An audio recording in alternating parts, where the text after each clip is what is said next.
ازيكم عاملين ايه؟ ان شاء الله يا رب تكونوا بخير. طبعا قبل ما نبدا الفيديو صلى على الحبيب قلبنا يطيب.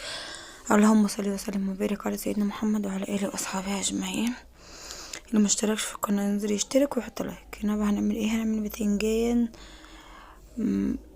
مقلي كده ومتحدى بقى بايه، بشطه وثوم وليمون، حاجه كده يعني، حاجه كده تتاكل جنب اي حاجه بصراحه. وحتى لو ما فيش حاجه تتاكل كده برضو لوحدها سندوتش كده وناكل. هنجيب بقى البتنجان. انا جبت ابيض على اسمر وقلت ايه، هنعمل من ده على ده. فدي الطاسه دي والله دوب كانت مقلي فيها بطاطس، بس بطاطس فقط لا غير والله. فهفتح بقى البتنجان فتحه كده صغيره، ومش ايه مش هنفتحه الاخر، يعني ده هنفتحه بس نشقه بالسكينه كده ايه زي سيف. وبعد كده بقى هننزل في الطاسه في زيت سخن، وبعد كده نسيبه بقى يتقلي وايه و يا دوب انا خلصت من هنا الفيديو وخلصت اللي ورايا واكلت بعد ما انتشركم. هنا بقى دي ايه، كمون على ملح، ودي قرن فلفل وايه وحبة توم حلوين كده. هنا بقى هقلب البتنجان على الجنب التاني. هطلع بقى على مناديل عشان طبعا بقى شارب زيت كتير، لازم بقى اطلع على مناديل ايه، مناديل مطبخ. طبعا بعتذر لو في اي صوت لاني في فرح عندنا، فالصوت هتلاقيه جاي لحد هنا. هنا بقى بعد ما ضربتهم كده في الهون، وعندي بقى هرسة الشطة اللي انا كنت عاملاها معاكم قبل كده. كل حاجة بعملها معاكم. بس بقى في حاجات معينة بقى، مثلا زي النهاردة نضفت فراخ كده وحاجات يعني معينة، منع عشان محدش يقرف وكده، فمش برضه اصور الحاجات اللي انا ايه، انا شايفة ان ممكن حد يقرف منها. حطيت بقى هنا معلقتين من هرسة الشطة على الايه التوم والحاجات دي.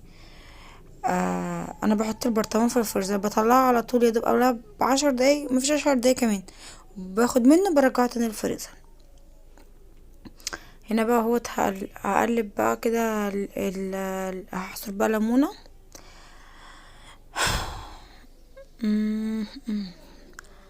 لو وصلتوا بقى معايا لحد هنا كده، اشتركوا في القناه وحطوا لايك واكتبوا كومنت حلو زيكم.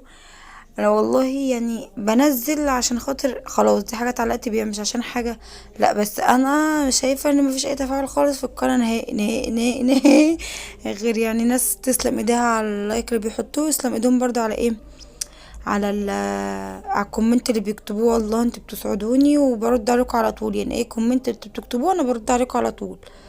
يعني بعتبركم ان انتوا زي اخواتي، يعني انا ماليش اخوات بس بعتبركم انتوا اخواتي واهلي دي اهلي طبعا بعد القعده. هنا بقى إيه، حطيت معلقه خل بس قرشت مني شويه زي ما بيقولوا، الازازه كبت عشان انا مش مفضيتهوش في بتاعه الخل. بتاعه الخل بوزة صغير لكن الازازه بوزة كبير. فهنا بقى هنزل بقى هتشوف الملح بتاعه، لقيتها ناقصه ملح، عادي احط شويه ملح عادي.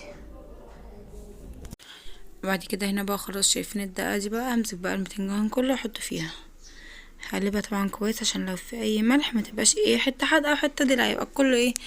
فانا بقى كنت بدوقها، لازم ندوق الحاجه، فلقيتها ان هي ناقصه ملح. انا حاسه ان بعد ما غيرت الستيكر بتاع اللي هو الرخامه دوت، حسيت ان التصوير بقى احلى عن الاول في السمره، ان كان عندي قبل دي اسمر فغيرتها وجبت لون الايه الفاتح. ما لقيتش ابيض ساده خالص بصراحه، ما لقيتش اللي هي دي، بس حسيت انها حلوه يعني. آه هنا بقى هو بصوا البتنجان قلبه ابيض من جوه، هحشيه بقى كله بالخلطه ديت. وبعد كده ايه، امسكه بقى يعني هحشيه واسيبه بقى شويه، وبعدها بقى ايه ممكن تخلوه 3 ايام في التلاجة، تاكلوا منه، تحفظوه في علبة تاكلوا منه، يعني ايه اكتر من 3 ايام يعني بلاش، بحس انه طعمه بيبقى يكون غير خلاص. بس طبعا كل ما بيقعد في التتبيله ديت اكتر بيبقى طعمه حلو. فانا بقولكوا بقى هنا اهوت يعني، يا جماعه ما تنسوش تشتركوا في القناه وتحطوا لايك حطوا لايك، بلاش تكتبوا كومنت، لو انتوا مش عايزين تكتبوا كومنت حطوا لايك وشوفوا الفيديو للاخر. يعني لسه مش عاملاها عشان والله فلوس ولا الكلام ده، انا عماله بس ان انا نفسي يبقى لي اصدقاء كتير يخشوا يكلموني كده زي ما بشوف اليوتيوبرات كتير. يا رب يعني، يا رب نبقى زيهم، يا رب لكم بالمثل يا رب. ابقى زيهم كده يعني، ان انا الاقي ناس كده بتسأل عليا اما بغيب، بيكلموني لو في حاجة تعبانة بيسألوا عليا، غبت بيسألوا عليا. بس هو ده مش اكتر والله. مش قلت فلوس، فلوس ايه؟ الفلوس ملهاش لازمة والله يعني. اهم حاجة حب الناس. بس انا بقى بعد ما عملت كله قريت قرن فلفل. بس انا حاولت ان انا على قد ما اقدر ان انا اثركوا في الفيديو يعني ايه، اقص كتير في المونتاج. بس يقولوا لي بقى بتاكلوا جنب ايه؟